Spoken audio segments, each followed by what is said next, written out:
You see, weddings are synergy of many things, not just one thing. So it's an ecosystem. We all need to calm down, relax, guys. All of you are being paid. Okay? So let's do this one. Lakini kuna harusi zingine yenye si ukumbuka. Boss. Inakan interesting. Boss, bro, man. Tell me why in the morning of the wedding the pastor decides in their wisdom or lack of that pulpit needs that stage needs a sanctuary, like inafaa ikwe a holy ground. When synergy is not there, when the ecosystem is broken, everything goes down. It can be one familia ya pande ya bride. MC wetu ni ule mse. Yeah, so we are not telling you anything. Interestingly, there is a couple who had come to that wedding to see me at work. As in, everything that could have gone south went south. The guys came in pumped. You guy. Even the song selection from entry of the ceremony. And trust me, we danced for like 1.5 hours of dancing.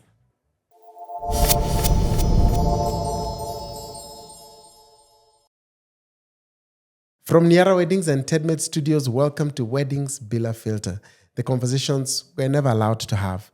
This is a podcast where we talk honestly about what really happens behind weddings, the beauty, the fun, all that good stuff, but also the awkward moments, the challenges, the things we would rather not talk about, at least not in public. So if this is your kind of conversation, kindly consider subscribing.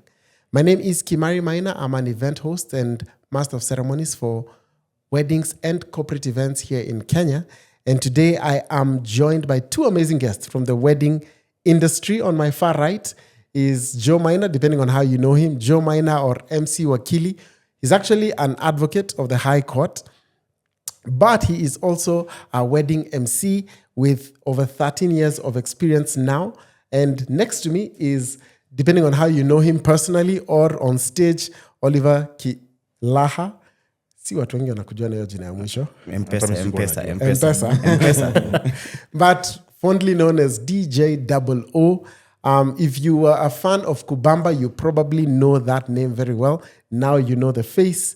He has more than 12 years, approaching now 12 years of experience in the as a DJ and more than a decade worth of experience in the wedding industry. It is an absolute pleasure to have you guys here. Pleasure. Sijui kwa nini tumeenda kwa kizungu na tulikuwa tunaongea Kiswahili hapo. Mimi sijui mbona umepeleka huko. Unajua tu vizuri Kiingereza. Turudi vile tunajua. Yes. My first question, turudi nyuma kidogo. I don't know if you remember about your very, very first wedding, and we'll start with you, Double O. Yeah. Your very, very first wedding. Or the first few weddings you did. Are there things that you look back and you go like, enyewe, umse alikuwa anajua ile kitu alikuwa anafanya? Or you look back and you go like, umse alikuwa anadu?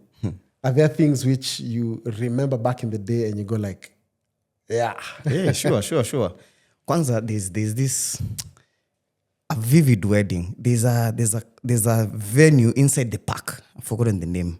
Nairobi National Park. There's a venue. Right, yes. That is like what launched my wedding career. Okay. Yes. Ulianza juu? Ulianza juu. Umeona? Client kule. Sisi tulianza kwa fields za usiseme wachana naye. Wacha. Kanyagia. Fields za shule. So I one thing naweza sema I did well was sound. Because the person who was mentoring me had really good sound. So I didn't want to go wrong on that. Sound was good, but my attire, my guy. I look back and I'm like, wow, Double O. Sure. Ulikuwa unadu. Nini? What was this? Lakini mbona attire ni kitu ya pressure? Si umeketi huko nyuma. Okay. Nimetoka concert-based events. Okay. So in concert-based, you're all about the snapback, unajua, cargo pants or something.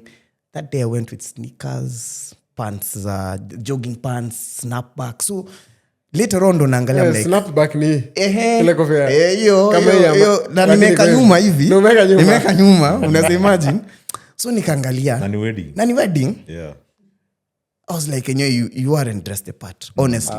Honestly. For a high-end wedding. For a high-end wedding, you aren't dressed the part. That was the biggest failure I think I did. In terms of music, nilijiamini kutoka kitambo. Ayo siwezi danganya. Nilijiamini, and the MC I had alisaidia sana. Unamkumbuka?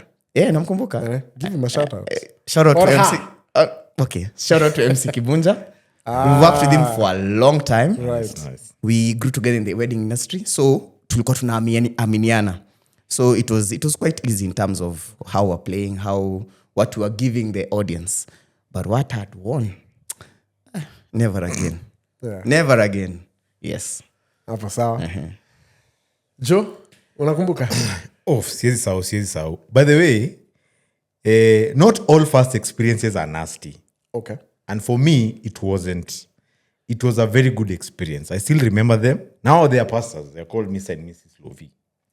So, and why it wasn't nasty is because by the time I was doing that wedding, I had the perfect opportunity for me to be trained and mentored. Although mse alintrain hakuwa hiyo siku. Sasa, nani huyu jamaa hapa ananiangalia kama sasa huyu jamaa ananifunza na hiyo siku akona event. Joe enda ufanye event. Mimi nakuaminia. Bro, nikaenda bana. Sema kurushwa depend. So, but because alikuwa shani prepare. This was alliance. Poa. Yes, it was at Alliance. Wow, I remember. It was at Alliance. Manze, mimi nakwambia. But sasa nilikwambia tulianza kwa fields za shule. But shule gani? But shule gani, bro? The Alliance. Yeah, the Alliance. So, tulipiga shughuli na but the interesting bit about that wedding is that I had not met the couple. I never met the couple. I met the couple the first time that day. Wow. Wakitoka gari hivi ndio naona hata mimi the first time. But somehow, because nilikuwa nimetrainiwa fiti, like on a template program how it should run, but then things zil work poa. Me, I didn't have any situation that was bad. And in fact, later, because after that event now tukakaa chini na umse. Akaniuliza kuliendaje, nikamshow. Then akaniambia, you didn't know but I had sent my emissaries. Wango. Sikuwa nimetuma mtu. Uliniambia ulitumwa wase na ulipewa feedback separately. Nilipigiwa nikaambiwa. Ule msemaji. Sasa wale wase wenye walikuwa huko wakakwambia, by the way, the MC did a fantastic job. And for me, what that did, it showed me that it is in me. It's possible. I can do this. So I think hiyo by the end ilifanya nikaona whatever is in me, I can actually commercialize it. Na kitu nitafanya. Itawak. Itawak manze. Itawak. Lazima iwak. Lakini kuna harusi nyingine yenye si ukumbuka. Boss. Inakani interesting. Boss, bro, man. What? Bila majina. Yeah, we'll not mention names. Of course, we'll not mention names. So, so you see, when I was starting early in my career as an MC, I worked with Kimari. So Kimari ndiye alinipatia opportunity. So I worked under Sisi Mshandi. Kuna wedding tulipata. And again, my mentor. Ujamaa. Respect. Turuke hiyo part. OG alikuwa na my event. Back. Na jamaa akaniambia, nakuaminia mtunguya. May the Lord be with you. Go forth to the wolves. Nikaishia manze. Sasa tukifanya hii harusi, manze curveball zilianza tu asubuhi. By the time the bride's car came, the first word aliata tu, even before kuniambia good morning Joe, ni my bro is a co-MC. Hey manze, me I'm telling you, curveball, pa! Mimi ni nani? Kimari, manze nimeambiwa niko na co-MC. Kata. We don't work like that. So nikaambia bride, company policy, we can't work with an MC that is not from our company. That's it. Bride akaniambia, ni sawa. But just know, he's your co-MC.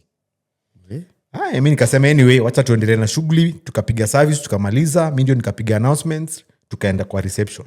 Kwenda reception, shughuli ikaanza mse. Huyu MC wanasema ameenda na bridal party for the shoot. So kwa reception hayuko. Mimi nimepiga shughuli zangu, nimedance, tuko sawa, kila kitu iko sawa. Up until wakakuja tukaanza speeches. Speeches apande ya familia ya bride. mi nimemaliza groom kuenda pande ya bride, nikaambiwa na familia ya pande ya bride MC wetu ni ule msee. Yeah, so we are not telling you anything. So enda uongee na ule jamaa. Boss. Sasa nikajua hapa kimeniramba. So mi niko in the dark. We are supposed to call the other side of the family. Mi niko in the dark. Nobody wants to cooperate with me. So the other guy akakam. Sasa the other MC akakam. The first thing alifanya, I have never forgotten. So the parents of the groom had just left. Akawambia, dad and mom, kujeni manze. Kujeni. We need to dance. We need to dance. We need to have fun. So they came back. But wakikuja, kuna song alikuwa nataka ichezwe. I think ilikuwa ya... I can't remember. I think Ramarano or something. But sasa hiyo song, ilikuwa kwa gari yake, yeye alikuwa na CD. Yenye iko na hiyo song. DJ hana. Sasa ana insist anataka hiyo song. Anaambia mse, we kuja chukua hii funguo enda kwa gari unilete. Unajua this is being said on the mic. Wacha. Enda unilete, enda kwa gari uto hiyo CD lete. Patia DJ. Dadi mtutoke, lazima tujibambe. Bana. Manze mimi nakwambia. And then interestingly, there is a couple who had come to that wedding to see me at work. As in everything that could have gone south went south. So then they're wondering, what is not happening in this wedding? So, jama, do you know that delay? Ilibaki hivyo, mtu akatumwa kwa gari, ameenda, akakuja nayo CD, DJ akasema, mimi, hii laptop niko nayo, haiwezi play. Okay, tupatie tu basi song nyingine. So, at that point, akaekewa song. So, akadance kidogo, they went to sit. Now, he called the parents of the bride. When the parents came, he told them, dad and mom. So, remember, this is the brother to the bride. Ani wazazi wake sasa anakaribisha. Take your time. Take your time. My friends. So, si watu wakaanza kuongea. Nobody is stopping. They are talking, calling others. That couple who came to the wedding to see me, wakakuja mahali niko wakaniambia, Joe, hi. That guy is not part of your team. No. You notice? Of course we can see. He's drunk. They could see. The guy was tipsy. Unajua hata ile kuongea tu vile you could tell. So, manze mimi nakwambia, ikaenda hivyo spiraling. So, things started going south because watu wameanza kuitwa kuja kuongea from all directions. Then yeye anakuja anaanza kuinterrupt. You know, he was doing so many things. Then, downpour. From nowhere. Heavy downpour. So me at that point, I had decided I'm going to wrap up. I called the office, I told them I'm leaving. I was about to leave. So kidogo nikaambiwa, manze bro ametumes, hata tumemchukua tumemweka kwa gari because he's embarrassing the family. Please come back and finish this wedding. So mimi nikirudi manze ni downpour, hawajakata keki. 6 heavy downpour. Wait. Heavy Hiyo downpour. ni umesahau. Yes. Ulikuwa umenini? Ulikuwa umemwachia. Nilikuwa nataka kuishia sasa because naona hapa there's nothing you're doing. And this thing is going south the way it's going. Me, I don't want to be part of this. So me, I wanted to leave. So it's raining. So these guys came and told me, please help us. So hiyo keki tulikata kama kuna nyesha. Very heavy. With umbrellas. So we just did everything faster. Vote of thanks. Heavy downpour. Heavy kabisa. So everything we wrapped it up in a few minutes. Tukamaliza. But that wedding has stuck with me to date. Let me ask something.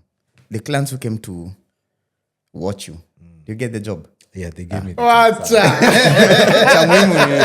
Chamuimu ni piga na siwezi sahau ilikuwa KCB ground. Kiende hiyo pande ya Ngong. Siwezi sahau hawa wase. By the way they gave me the job. I think kama ni yako.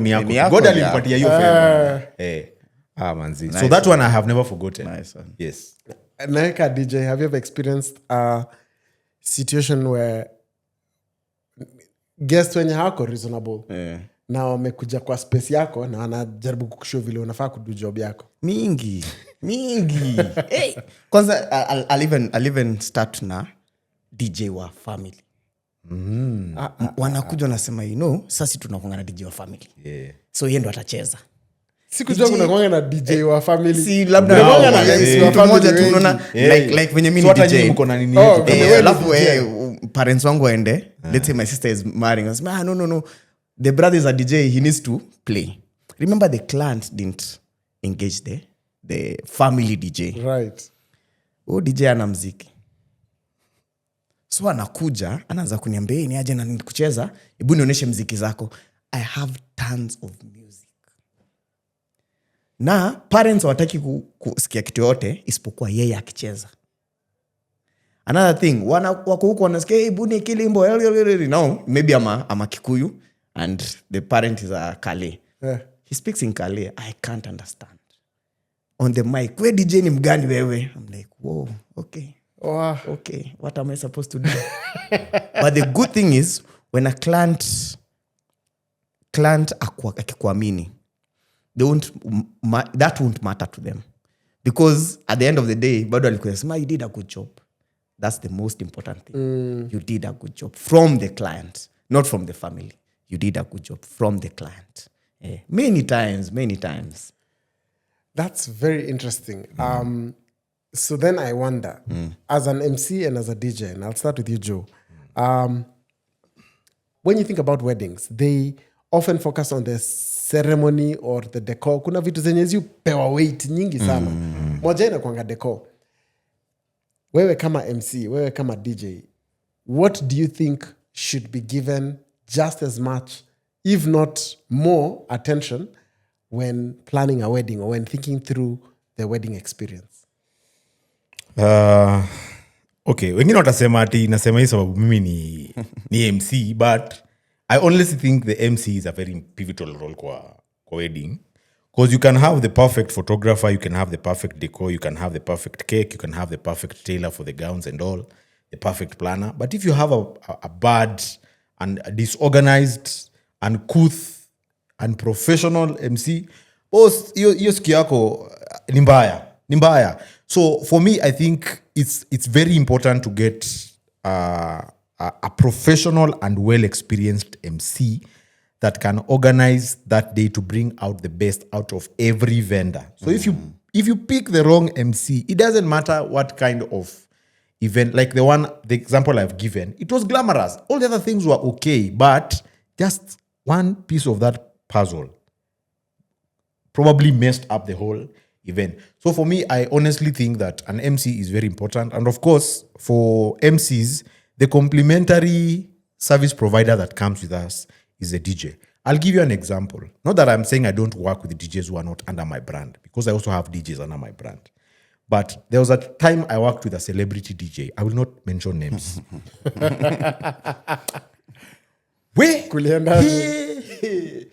By the way, that wedding was, yani unajua ile glam. It was a destination wedding. It had the perfect planners. It had the perfect decor. But the couple wanted the celebrity DJ. So, the celebrity DJ, number one, you can't call him before the wedding. Like, who are you? So, we meet on the wedding day. So, of course, as I normally do, the first thing I do is for me to go and plan with the DJ. Unatakai kitu tuifanye aje. Let's finish this, So, mi kuendea DJ aniambia, hold up. We ni nani? We? Manze. So nikajipanga kidogo. Okay, I'm the MC for this. Also, stop there. So, nishaye kuambia vile utafanya job yako. So, we do hivi. Wacha nifanye job yangu. So, nikamwambia, no, you're still talking. So, ushaekewa wole. So, nikaendea plan, nikamwambia, we, ule DJ umenipatia, me I can't work with this guy. This guy doesn't want us to plan. So, akaenda kwake. Kwenda kwake, the same wall, excuse me. Mimi niletwa hapa na client, not you. So, I know how I'm going to do my job. Nobody is going to tell me how I'll do my job. So, you see all of us, the planner and myself, blocked. Manze, niku cross two fingers, na kuomba to God, kila kitu ikuwe sawa. But of course, unajua tu ndani, manze hapa God ashuke tu mwenyewe. Because hapa ni kunoma. It didn't help that celebrity DJ was a club DJ. Because me, in my experience, there's a very big difference between a wedding DJ and a club. True. Iyo crowd unadili nayo is very different. So, manze, couple wakakam, tumemaliza service wakakam, reception, my friend, shake your bam bam, shake. That's all the person who comes to. DJ hiyo ni wimbo gani unatuchezea? Of course, number one, I'm not the DJ. I'm the MC. Oh no, unaulizwa. Of course. Unarusha ngori sasa. As far as the guests are concerned, I am the DJ. Hey DJ, si utuweke hata nyimbo zetu. Nyimbo. Alafu it didn't help that the people were from Europe. You know? Bwana tuweke wimbo zetu. Bwana, my friend. Tunataka power. Of course, tunataka power. So planners yako hapa naona vile kunaanza ku unfold. Akarash, akakuja, she rushed to my aid. So ma'am, what's the problem? Hiyo wimbo hapana. Hiyo wimbo. So planner, please niambie ulichoma kwa mic.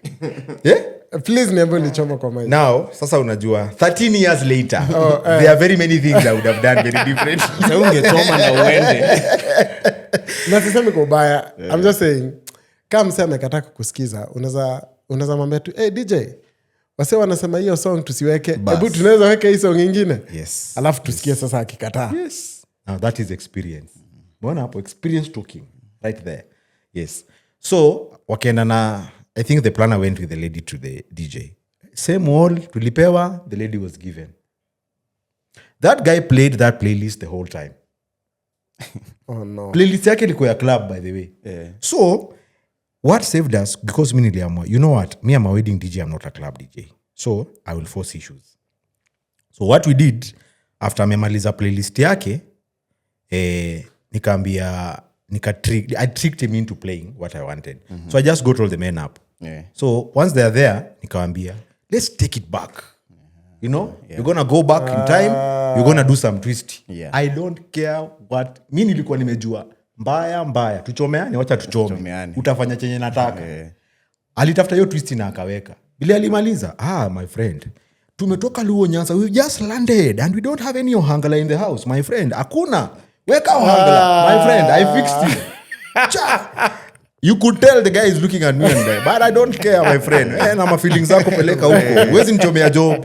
So I forced issues. Na aliplay. Alifanya chenye tulitaka. But immediately tulimaliza hiyo set. Vamused. Instructions, nobody should touch my deck. So speeches zote, silence. Cake cutting, silence. Vote of thanks, silence. First dance, Jalirudi. That's unfortunate. There's something Joe has said, and I want to hear your opinion here. A club DJ versus a wedding DJ are two different types of DJs. Especially because you are a concert DJ and then became a wedding DJ. How true is it? I wouldn't say they're different. I just say you need to know what you're playing. Any DJ, you need to know what you're playing where. I can play in a club. I can. Because I know I'm in a club setting. Yes. So you need to be very careful to know what crowd you have. Yes. Unfortunately, that comes with experience too. Because, again, yes, I can play in a club. But if you take me to a club, guys will go. Because I haven't experienced that. It'll take me time before I experience that. Yeah. So, Pia, I think egos in this place comes in. The guy was had a lot of ego. Yeah, of course. So, ange come down kidogo, everything could have gone smoothly. You see, weddings are synergy of many things, not just one thing. You've asked a question, what is the most important? Who's the most, okay, what is the most important thing? Yes. I'd say it's a synergy of very many things. Because if there's a planner, the planner needs to tell us what the client expects. Also, we need to ask the client, what do you expect? You see, so it's an ecosystem. It's an ecosystem. And then after we've asked the client, we need to figure out how to. Umambiwa hivi na mteja. Yes. Mimi nimeambiwa hivi na mteja. So tutafanya aje sasa. Tumepata hiyo. Exactly. Yeah, the winner should remain the client. Yes, right. Exactly. It's not your day. Again, it's not your day, so you're not there to shine. You see, Kenyan umesema, I've experienced MCs who only do like 3 songs during the dancing. And the wedding is still good. Others do 50 songs during the dancing. Wedding is still good. So if that synergy is not there, things will crash. So I can't pinpoint at one thing because Deco guy needs to give me a table. So if they don't give me a table, I can't play. Yeah. See, I need to give the MC a mic. If I don't give the MC a mic, he can't talk. Yeah. So it's an ecosystem. Yeah. We all need to calm down, relax, guys. All of you are being paid. Okay? So let's do this work. Yeah. That's so profound that it's not us. I think maybe that's where we go wrong. And acha nitasema tu kama MC hapo ndipo si ukosea sababu inakwanga million ina spotlight. Watu wa harusi wakumbuke ya kwamba. Yes. Back to you Double O. Kuna ile harusi yenye imai kukuletea raha. As in ile experience yenye ulipata kwa hiyo harusi. Nasema si harusi zote mazizi kwa hivyo. Honestly mingi. Na pia mingi zimeniangusha. Okay. But So umeiangusha. Well, again, when synergy is not there, when the ecosystem is broken, everything goes down. Yeah, that's true. So there are so many. Actually, there are many. I can't even say ati one peke yake. There are so many. But it all boils down to the client. You see, we feed from, as DJs, we feed from the audience. And the audience also feeds from who they are seeing or who's directing them. That is the MC or the client themselves as they are dancing. Yeah. So once that, from the morning, the entrance ceremony, once that is taken care of, everything goes well. There's a wedding. Nakumbuka it was an afternoon wedding. So it started at around like 3. It was afternoon to night wedding. It started at 3. The guys came in pumped. You guy. Even the song selection from entry of the ceremony. And trust me, we danced for like 1.5 hours. Of dancing. Taking them old school, new school. And they're still dancing. Mnataka kuendelea? See after party. Just dancing. Alafu unajua sayo, they don't have time limit because in yadi after party. We're finishing the reception at around 11. Ndo tuanze after party. What? 11? 11 ndo tuanze after party. Although I was tired, so I normally carry an extra DJ. So a DJ I can delay, but it was so easy for him because everyone was happy.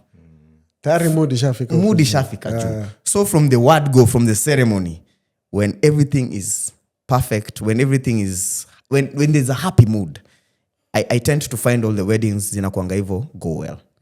So I've experienced a lot, quite a lot. Yeah. Is there a wedding that Joe that you remember that stood out for you? Start to finish, it worked well. Yeah. And you'd want to replicate it. Yeah, there are many. There are many, by the way. To pick one is a bit difficult. There are many. And of course, like I said, having done this for about 13 years, ni mingi sana. But I'd borrow what Double O has said about, you can tell from the morning. You can tell that energy from the way they are receiving the bride in church, the way they are relating, and utaona tu hawa say, hii energy hapa is very constant. But I believe also the couple themselves have a role to play. Wakikapia wako laid back, introverted, kiasi. Those events I found I have to come up with a lot of ideas to charge the crowd. So it's like even the crowd feeds from the couple. Couple wakiona pia ni kama wamenini kiasi. So I remember like the one I have never forgotten is we did it at Enashipai. Man, it was actually one of those weddings that you think, what a dance. Because ni easy celebrity kind of, and you're thinking, ama wako introverted, everyone just wants to look, composed. Yeah. Well, what are these? We've paid you, dance for us. Unajua sometimes unapatanga vibe kama hiyo. Like, why are you making us dance? We paid for you to do it. So, but somehow from morning nime picture like mko pale mna dance we're watching you now. Si tuko sawa, we dance. Si tuko sawa. So it's crazy that has ever happened to me. For real. You dance alone. I felt like it because acha ni poa pia ku appreciate with age kunaweza kuwa na gap. Kuna gap. Kuna gap kuna ya gap. wewe na mwenye na bibi harusi. In this case, true. I was like a 10-year gap between me and the bride. Oh, yes. Mazo zile moves zenye nilikuwa ninaangusha. Awaelewi. They cannot. Ilifika time bridally, and this is why I've said I kind of felt as if I was alone. Ndo mimi, ndo bride, ndo groom. Groom, Mimi niko hapo mazeni Unazikuenda. nimekwenda. Yeah, wanze. Hii ndio reaction ya bride. Akafanya hivi. Alafu akafanya hivi. Ameacha kudance. Akaniangalia. You want us to do that? Are you serious? That was the look. Wataka to do. Is that what you want us to do? What was worse? Ni akafanya hivi. Alafu akafanya hivi. Also, you Also knew. Akaambia groom. The husband, Hebu angalia huyu mwanaume. Hiyo siku ndio nilijua by the way. Yes. Wacha nisome culture na age ya couple. Nijua mazeka nitawezana na hii harusi. Yes. Ama kasi tawezana. And sometimes you can read wrong. Like sasa mimi nikiread how nimeona wase wanakaa.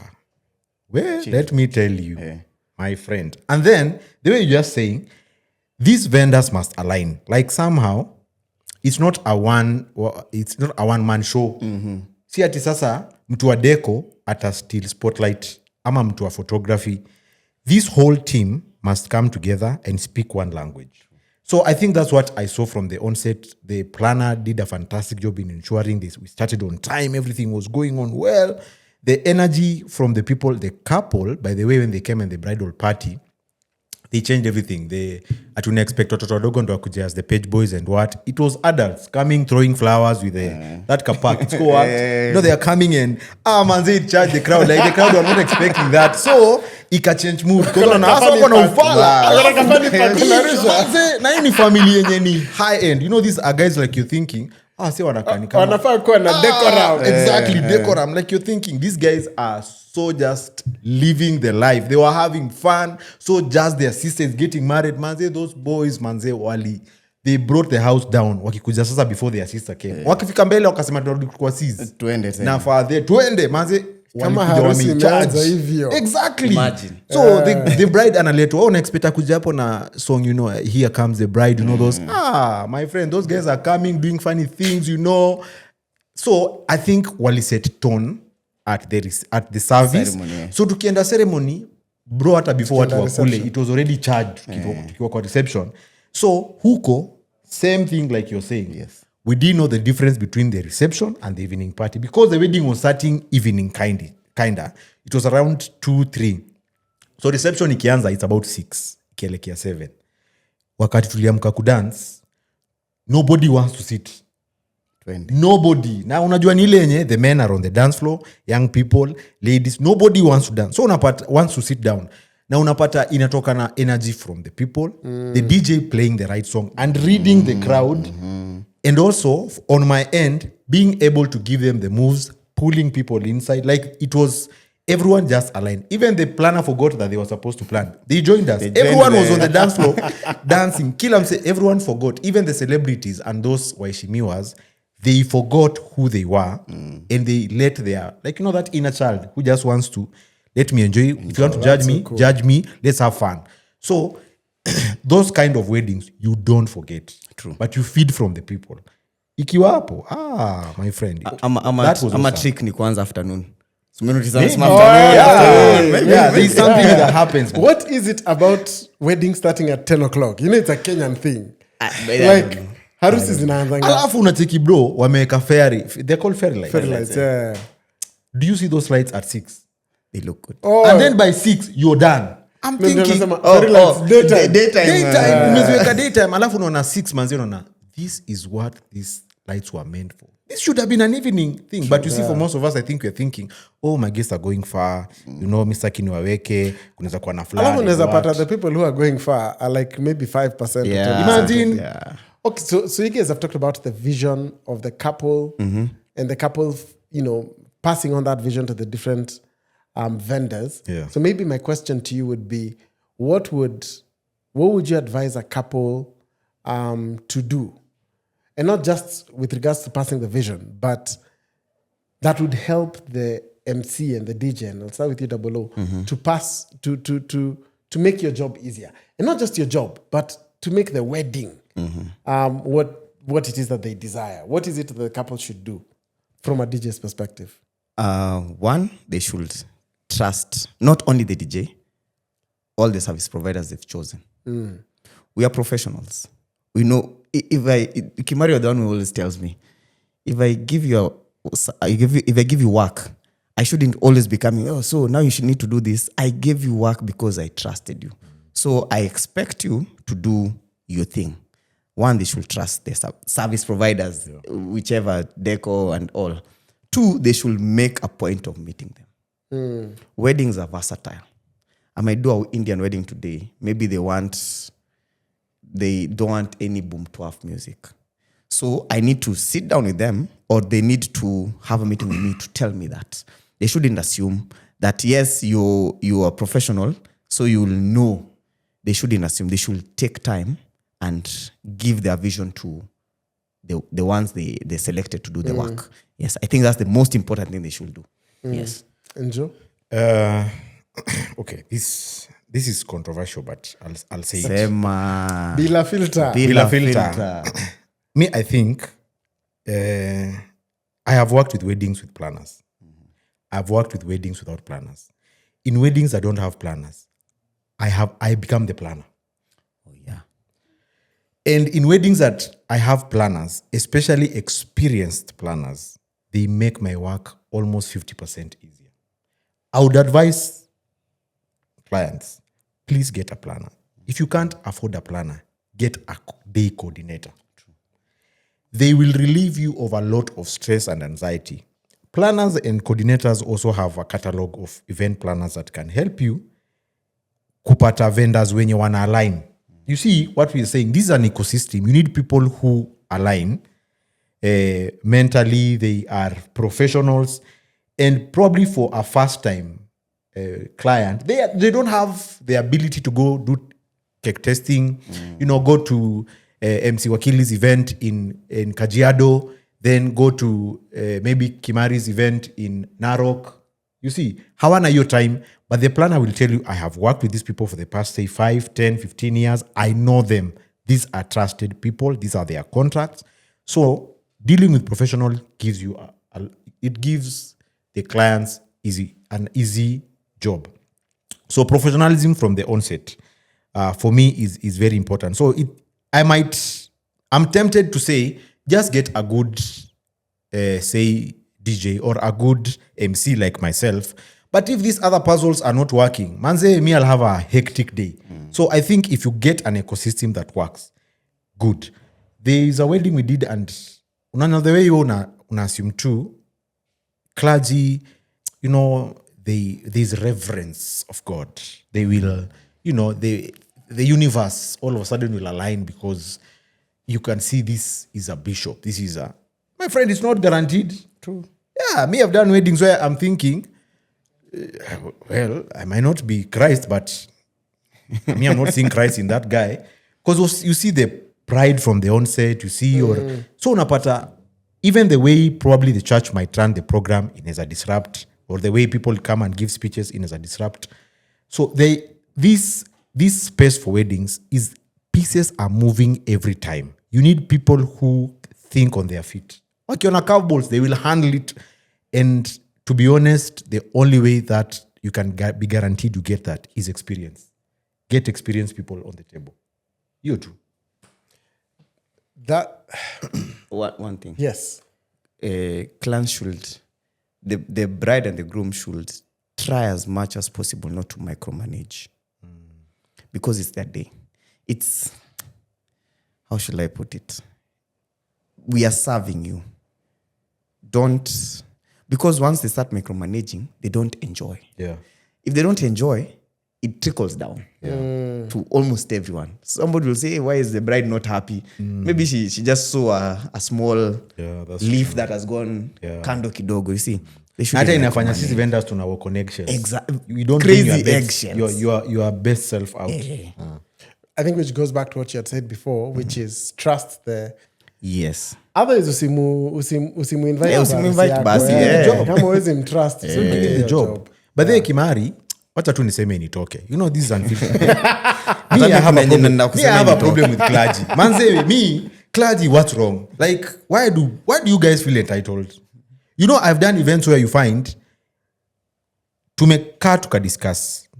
Na planner, couple, this is how you're gonna serve. It's the bridal party, parents. Unaona tu pasi, amesimama ameenda kukula. Hata bride hajakula. Like, see, I thought Christian values. Emoji bana. Sorry. Manze, misioni Christ hapo. Yeah, look manze. Misioni Christ hapo manze. Misioni Christ hapo. Cause there is a wedding we did and I'm telling you, wapasi watatu walifagia mocktails za bridal party ya watu 12.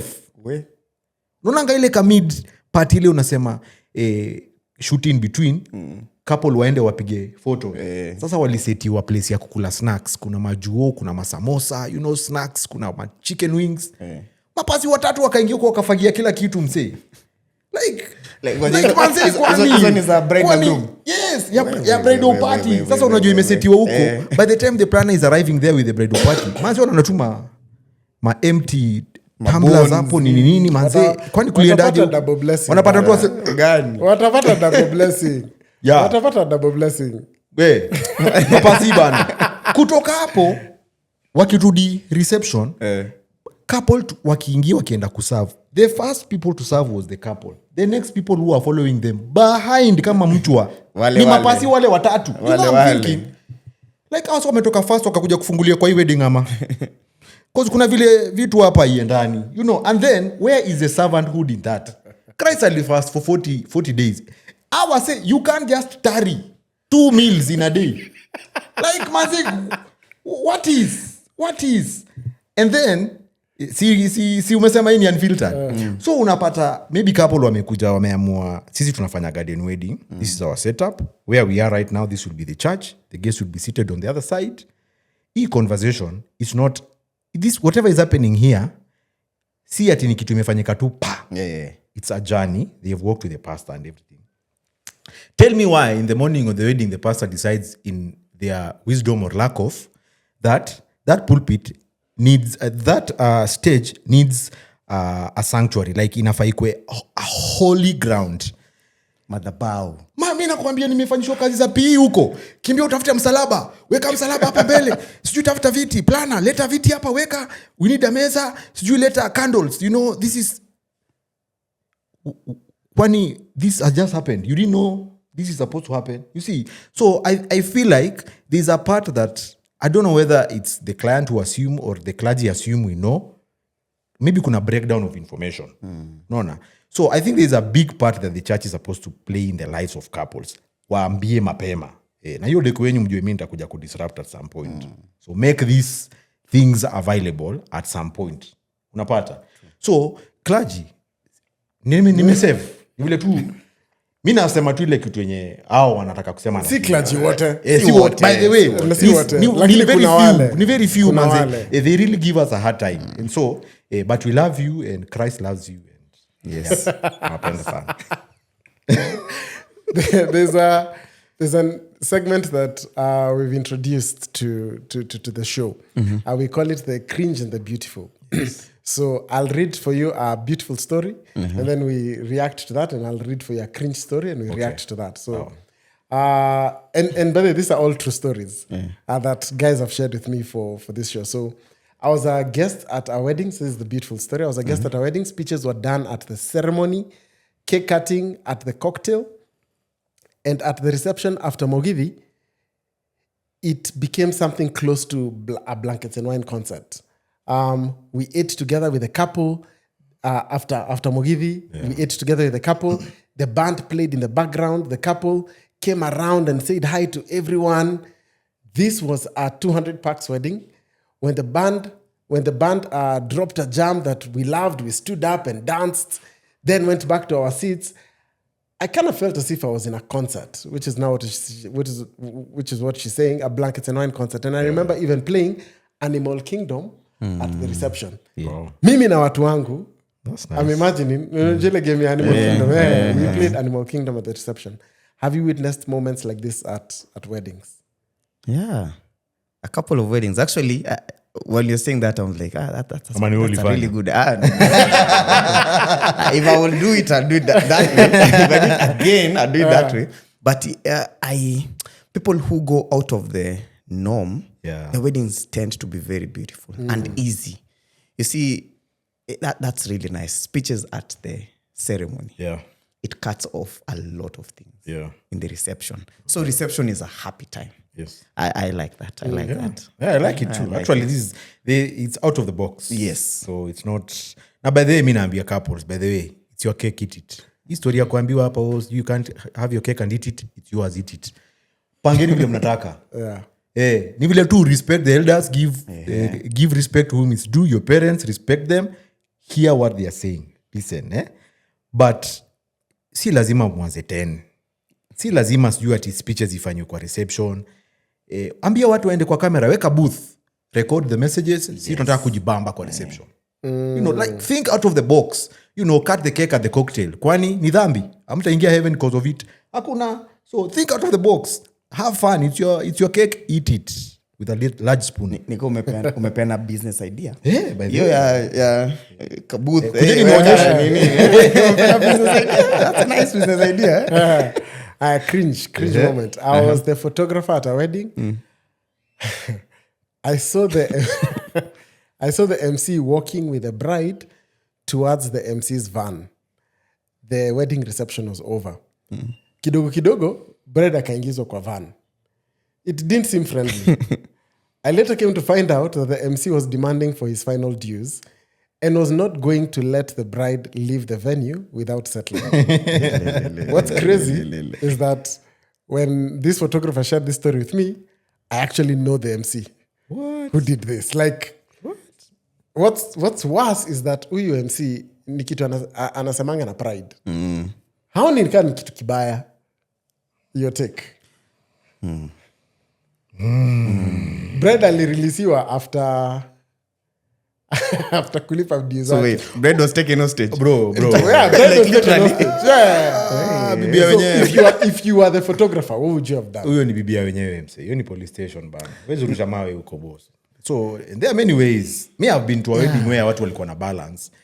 Wali collaborate tu na mtu wa deco, akachukua truck, akaeka kwa gate across, nobody can leave. Do ikalipwa. So I've been to events where tumemaliza event, everyone is odd, the couple is there. We sit and talk like civil, like adults and so tufanyaje? We made an agreement. Wakaenda wakachukua gift box na plana, wakaingia in their camera, wakafungua whatever was found, wakalipalipa mafiu madeni zapo. The rest of us again, sasa hapo Wakili card played. Nikachukua karatasi, wrote names, ID number, phone number, andika hapa, pay, huyu utamlipa by when, date. Huyu by when, date, signed and sealed. Kila mtu copy, scan, everyone with a copy. So umeona in timeline. Let me tell you, the date mimi yangu ilifikiwa, nilimpigia huyo, siku yangu imefika, niaje pesa. Stories za jaba, thank you very much. Phone down, I sued. Na nikauliza wale wengine wote, some of them are don't be paid. Wote nikawa enlist as part of the plaintiffs. Tukasu. Tell me why. Tumesahau ni wakili. So very fast. Tell me why the day we served those guys with the court papers, everyone was paid to the penny. You see? So kuna watu wengine unaona tu wanakubeba tu. You know? So I think there are very many ways of killing a rat. Mimi hiyo ya MC kuchukua bibia wenyewe, hiyo mimi you can be sure I would not have done. Probably I would have opted for something different that looks more. What if wingie nayo kwa apate asma ama heart attack? Uko naye kwa ndai. Apate panic attack. Ama mlango ikatae kufunguka na you are just the two of you inside there. Bro, utajitoaje kwa hiyo mtego? It just changes things like this. Ama labda hazi yake ni DCI. Baru na mabaru imekaa mnimeja. Slowly kidogo hivi unacheki. Nasikia kuna jamaa hapa, wewe ndio mwanaume, sababu ya pesa ngapi? 20k. Okay, sawa. Kidogo umepotelea Ngong Forest. Bro. There are many ways. You can be sure. I like what he said. We as service providers, we need to guard ourselves to through a contract. That helps a lot. Easy vitu ndogo you don't deal with. Contract also sometimes has a grace period and repercussions if the period is passed. You see. So and again, I think from the offset a good client and a disturbing client. So ukianza kuona huyu tunasumbuana, you might find hata hiyo deposit hakulipwa yote. Yes. So alikuja na a lot of simtetei, lakini alikuja like huyu nisipomshika hapa hata nilipe everything. Sorry, but ungekuwa cap that with a contract. Contract says I can't come to your wedding if you haven't paid me a certain percentage. So from the onset, you won't even appear in that wedding. You leave a lot of things out. But don't take it up, especially when people are seeing. Don't do that. I think that's not really professional. Yeah, it's not. As we begin to bring the conversation to a close, I'd love to leave you with one final question. And the question is, when people think about weddings, they often focus on the big visible things like let's say, the venue, the decor, the dress, even our job, the fun part. But we who work in the wedding industry know that there are smaller things which should be considered, probably even considered more than the rest. So from experience, what is the one part of weddings that you feel is often underrated? And as you give it a thought, allow me to acknowledge the partners who make these podcasts possible. This episode is made possible by Zania Weddings and TEDMID Studios. Zania Weddings is an online wedding planning and coordination platform designed to help couples here in Kenya to plan their weddings. From budget trackers to vendor management to wedding planning checklists, Zania Weddings offers this and much more. So if you're planning a wedding and wondering where to start, visit zaniaweddings.com. That is zaniaweddings.com. TEDMID Studios is a passionate team of storytellers, creatives, and strategists producing high visual quality content. From podcasts like this to TV commercials and digital campaigns. If you're looking for a video production partner, look no further, visit tedmedstudios.com. That's tedmedstudios.com. I'd say time. Time is underrated. And it also boils down to what Wakili said, planner. If you don't have a good planning system, things are in a rush. Guys get angry at each other. Everyone wants to shine because now they're trying to. Time is lost, so I need to shine so that the next event I'm not left out. So time from the morning. If you've allocated a certain time, we need to dance for 30 minutes. It can't be 30 minutes if you wasted time in the morning. So there'll be a backload of a lot of things. I'm tempted to say that's where the MC comes in as the most important person. But I can see your smiles. I can see your smiles. I can see your smiles. Tukupatia mic. Niko na mic. For once, niko na mic. So, but I think time is very much underrated. Yeah. And it causes a lot. Time wasted is never recovered. And sometimes if it's recovered, it's at an expense. For instance, if you guys, God is blessing all of you. There's a time you'll have an MC gig in the morning and a corporate gig. Wedding gig in the morning and a corporate gig in the evening. We've had those ones. Yes. Hey. I'm sorry. Tunajipatanga. I'm sorry. Hata ujamani vile tunakuambia hapo. Unamaliza event ya mchana, unaenda nyingine jioni. So if your time is wasted, there's a client who will suffer. That's true. And most clients in wedding clientele don't understand that from our perspective. So if they take care of that, we are well. Yes. I think that's my side. Me, I'll just tell you the truth. I think mna underrate sana MC. MC mtu wa maana sana. Piga debe. But anyway, to have a serious conversation, you really underrate the MC. Your favorite uncle who MCs your family events is not an MC. Your favorite cousin who does your family events is not an MC. That guy who jokes a lot in the family is not an MC. Ikitu by the way, ni profession for some of us. You can imagine I'm a lawyer, but I'm also an MC. Why? Jiulize. Alama ya tu. Mpaka akapose for effect. Hapo ndio inakwanga why. Tafakari. Wow. Why? I think you guys trivialize this. And I see from the way we are treated. You do events, and I've been to an event where I was removed from the queue and told the vendors are not eating. Wow. Unafungua loophole nyingine. My food is the most underrated. Najua nimeguza mrima mahali. Yeah, so it tells you, and I am sure there are stories inside this room of people who've been in this situation before. And it's not pretty. It's not pretty at all. And I think muna tu underrate tu. Muna tu ni kama we are casual, kuja tumalize shughuli, tuende. I think it's important for this word to come out. MCs can be very professional. MCs are actually human beings who've trained to do that event of yours that you want to entrust with your favorite uncle, who wants to be a guest in your wedding or in your event, but you want him to be a vendor. Please don't. Acha nitete couple kidogo. Yeah. There are MCs who, and then everything you have said. Sa pia kuna ma-MC wenye wanachoma sana. I have had the pastors who've never met me before. Yes. Zile maswali mazee zenye mi ulizwa. Ulifanya I'm interrogated bana. Nimefanya nini? When mnafanyanga nini MCs? Kuja slow bana. Slow. I know. And I don't blame them. It's because of their prior experience. Yeah, with true. Watu wenye walichoma before. Yes. But which is what I'm saying. Yes. There is a remnant. Professionals. Yes. They are professionals. And for me, I will emphasize this. I think I am pro planners and pro coordinators. They really help. Hii kitu imenisumbua sana. And I know we're supposed to be closing, but let me just ask. But what if you can't afford a planner? Because you guys have been privileged to grow in your skill, and therefore to get to the point where ulianza huko actually. Started from the top. Now I'm still there. Exactly. But there are couples who can't afford a planner. Okay. True. So, how do we help them? And both of you have really emphasized, and I am not refuting the importance of having a planner at a wedding.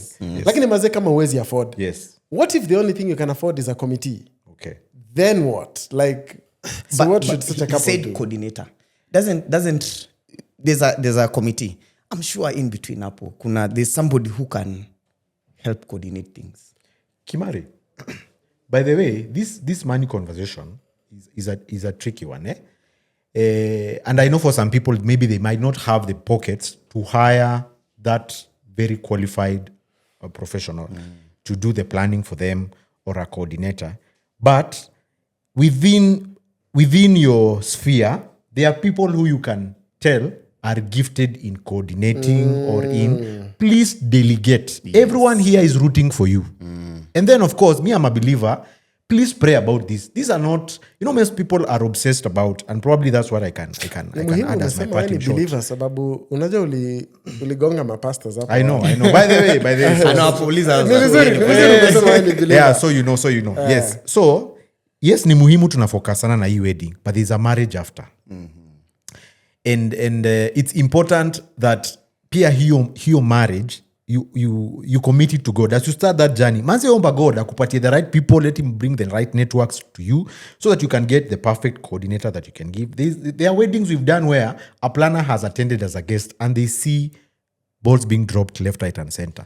They don't think, ka-ching-ching, I'm not being paid, I'm not helping. No. Immediately they swing in action. Joe, how can I help you? You see? So, align yourself. Get these guys on board. Talk to people. Be a social bird. Don't walk alone in this journey of a marriage stroke or wedding. Bring people together. Attend fairs. These fairs, utapata crazy discount. That person that you thought is beyond your reach, unaweza ukaangukia upate kuna discount wanapatiana that is like for most companies this first quarter of the year they have some discounts that they give. True. So talk to them. You can get that planner that you think is off your ability, but then anaweza patikana. So question ya inulizwa important. Mimi, I will not beat around the bush. MC. MC is the most important. Tupatieni kazi. Professional MCs, by the way. Make sure umepewa contract na ni mtu umeona kazi yake. Tafadhali. Yes. Tafadhali. Alafu pia DJ. Kalamu amenilupina kuja hapa. You're a good man. Guys, thank you so very much for coming to the show. I can't thank you enough for coming. Thank you for Thank you, man. Napenda vile ile swali yenye nilikuwa ninaenda kuulizwa imeenda tu hivyo. By the way, imeenda. I need to ask you, bro. No. Kimari me. By the way, the camera is still rolling. Bro, mimi nilituma na hiyo question lazima nikuulize. Someone asked me, Kimari has done everything as per the books in terms of scaling. Because you see, the difficulty we face, the three of us here, is that our product or services is personal. Kimari can't be in 2 events at the same time. Double O cannot be in 2 events. Joe cannot be in 2 events. So the best way we can do it is scaling by expanding our business and recruiting other DJs, other MCs under our brand, which you have done or you have done in the past. And I have seen the professionalism that runs in your company. And I where I am today, I owe this guy. Of course, my mentor. God bless, bro. Mkona tissues. So I've seen you do like, and to be honest, Kim, in a way it scares me seeing you doing everything as per the books. But then I could see at some point you also were struggling to hii kampuni imefika mahali kwenye I can let go. Can it work for me? That I can be at home and know my company, Niyara, is working for me. I don't have to be in place A, B, and C. I can be in A, and B and C will function. So I've always wanted to ask Kimari, maybe to advise those of us, especially us who are thinking of scaling, what are the pitfalls? What can we do to, or prepare us for that journey? Tujue, you might be the vision carrier, how you sell it, you need to sell it this way, prepare for this and this. Like, tell us, man, because you have walked ahead of us. Wait, do we have time? Interesting, because we had that conversation with Mwaniki. He'll feature in one of our episodes. I don't know whether it's before or after. And the one thing that he said is, it was actually with Mwaniki and Justin. Diversify. Yeah. So for him, what he has done, actually, let me use Justin as the example because we're in his space. So Justin is a videographer, but he spent the money that he started as a wedding videographer, wedding cinematographer. Tafadhali. But ile pesa yenye alipata akajenga hii studio. Yes. So now he's no longer just depending on the events, wedding exactly, space, yeah. Exactly, covering events and weddings. Even this also. Now this is a full run video production agency. Yes. Not just a studio, but they do TV commercials, they do digital campaigns.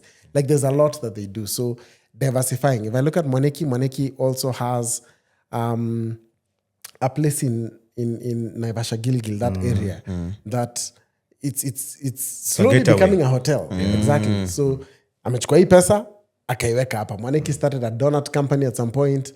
Like, he's diversified. Yes. So maybe that'd be the first thing that I would say. Ile pesa yenye umepata usifikirie tu kuikula. Kuna ile pesa yenye unafaa kuiweka kando ya kuanzisha biashara yenye utaendelea kufanya ukiretire. And scaling doesn't necessarily have to be in the industry you're exactly. in. Yes, okay. Yes. Now, if you're scaling for the industry you're in, I think one of the biggest lessons I have learned is something by Maxwell, the 21 Irrefutable Laws of Leadership. The first law is called the law of the lead. You can never be as good. Your people can never be as good as you. Yeah.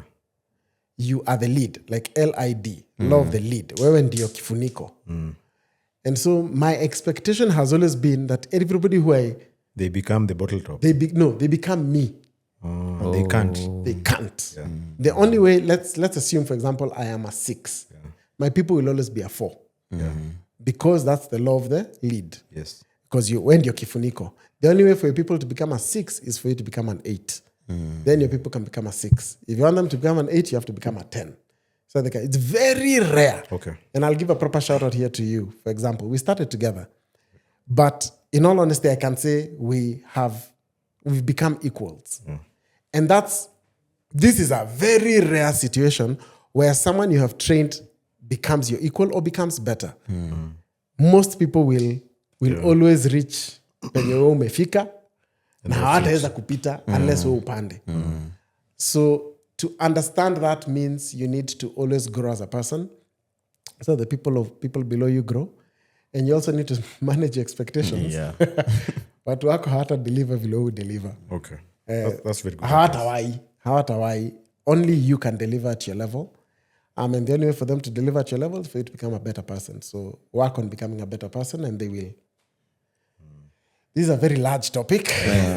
But a good parting But thank you, bro. Oh, but a good parting shot. a good parting shot. Thank you. So let's close. Kumbe unakuanga na advice pia. How many corner? And to the couples who are watching and listening, if you have a wedding story you'd like to share, whether it was a beautiful or funny story or it was a challenge that you had at your wedding, we'd love to have you here, seated with us on Weddings Bila Filter. We've had the vendor's perspective. Now we'd love to hear yours as well. So feel free to reach out to us using the contacts that we've put here in the description. And if you enjoyed this conversation, show us some love by liking this video and subscribing so that you can be notified when we release future episodes. Other than that, until next time, thank you for watching.